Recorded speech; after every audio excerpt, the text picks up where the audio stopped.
ഇന്ന് തന്നെ ഡൗൺലോഡ് ചെയ്യൂ. കാണൂ നിങ്ങളുടെ ഫേവറേറ്റ് ഷോസ്. ഹലോ നവീൻ, ഗാഥമോൾ അടുത്തുണ്ടോ? ഇല്ല, ഗാഥ അമ്മയുടെ അടുത്താ. മോളെന്നെ വിളിച്ചിരുന്നു. കഴിഞ്ഞ ദിവസം ബെഡ്റൂമില് നാഗത്തിനെ കണ്ട കാര്യം അവള് പറഞ്ഞായിരുന്നു. വേറെ ആരും നാഗത്തിനെ കണ്ടില്ലെന്ന് അവള് പറഞ്ഞത്. ഗാഥ നാഗത്തിനെ കണ്ടു എന്ന് പറയുന്നത് സത്യമാണ്. ഞാനും കണ്ടു. അത് ഉപദ്രവമൊന്നും ഉണ്ടാക്കാതെ പുറത്തേക്ക് പോയിന്നാ തോന്നുന്നത്.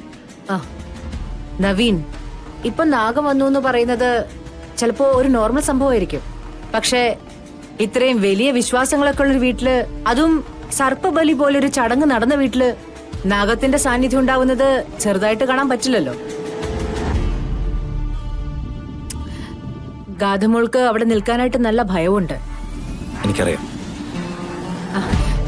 ഗാഥമോളുടെ ഭയം മാറുന്നവരെ 2-3 ദിവസം നിങ്ങള് ഇവിടെ വന്ന് നിൽക്കുവോ, അല്ലെങ്കിൽ മറ്റേതെങ്കിലും വീട്ടിലേക്ക് മാറുവോ ഒന്ന് ആലോചിച്ചൂടെ?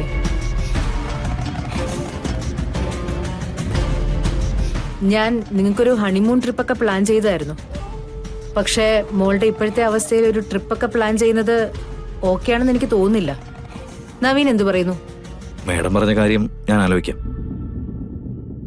പക്ഷേ എനിക്ക് മനസ്സിലാവാത്തൊരു കാര്യമുണ്ട്. എന്താ?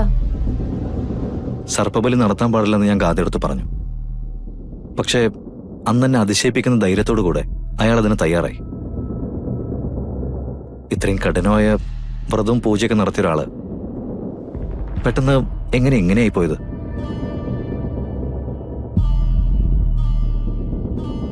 സർപ്പബലിക്കളത്തിൽ വന്നിട്ട് ദിവ്യനാഗത്തെ പോലും പേടിക്കാത്തൊരാള് ഇങ്ങനെ മാറിയത് എങ്ങനെയാണെന്ന് എത്ര ചിന്തിച്ചിട്ട് എനിക്ക് മനസ്സിലാവുന്നില്ല.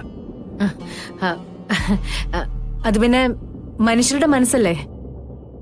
നവീനോടൊപ്പം ജീവിച്ചേ പറ്റൂ എന്നുള്ള തീരുമാനത്തില് അവൾ എല്ലാ കാര്യത്തിലും ധൈര്യം കാണിച്ചു. പക്ഷെ എല്ലാം അവസാനിച്ചിട്ടും വീണ്ടും ഇതൊക്കെ കാണേണ്ടി വരുമ്പോ മനസ്സ് പതറിപ്പോയിട്ടുണ്ടാവും. നവീൻ അവളുടെ കൂടെ തന്നെ നിൽക്കണം, അവളെ സമാധാനിപ്പിക്കണം. ശരി മാഡം, ഗാഥയുടെ പേടി അവസാനിപ്പിക്കാൻ വേണ്ടി എന്ത് ചെയ്യാനും ഞാൻ തയ്യാറാ. എങ്കിൽ നവീൻ ഫോൺ വെച്ചോളൂ. ഓക്കെ മാം.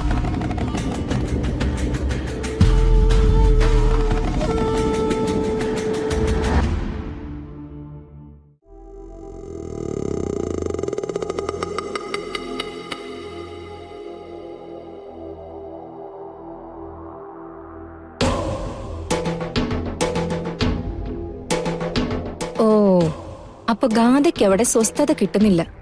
എങ്ങനെ കിട്ടാനാ? സത്യത്തിന് വിലയുണ്ടെങ്കിൽ കളരിക്കിലെത്തേണ്ട പെൺകുട്ടി കൃഷ്ണയല്ലേ? ഇതൊക്കെ അതിനുള്ള ഒരുക്കം തന്നെയാ.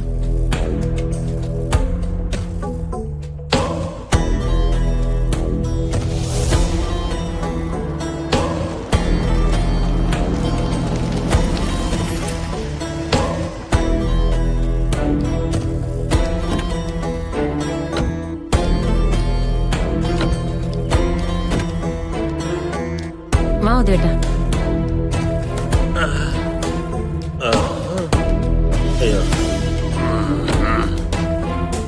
ഉദേട്ടാ, അവൾ ഇനിയും രക്ഷപ്പെടാൻ ഒരു പഴുതും കൊടുക്കരുത് കേട്ടോ. അങ്ങനെയായിരിക്കണം കാര്യങ്ങൾ അവതരിപ്പിക്കേണ്ടത്. ഇക്കാര്യത്തിന് വേണ്ടി ഞാൻ ഒരുപാട് തല്ല് കൊണ്ടതല്ലേ നിർമ്മലേ. ഇതെങ്ങനെ കൈകാര്യം ചെയ്യണമെന്ന് എനിക്കറിയാം.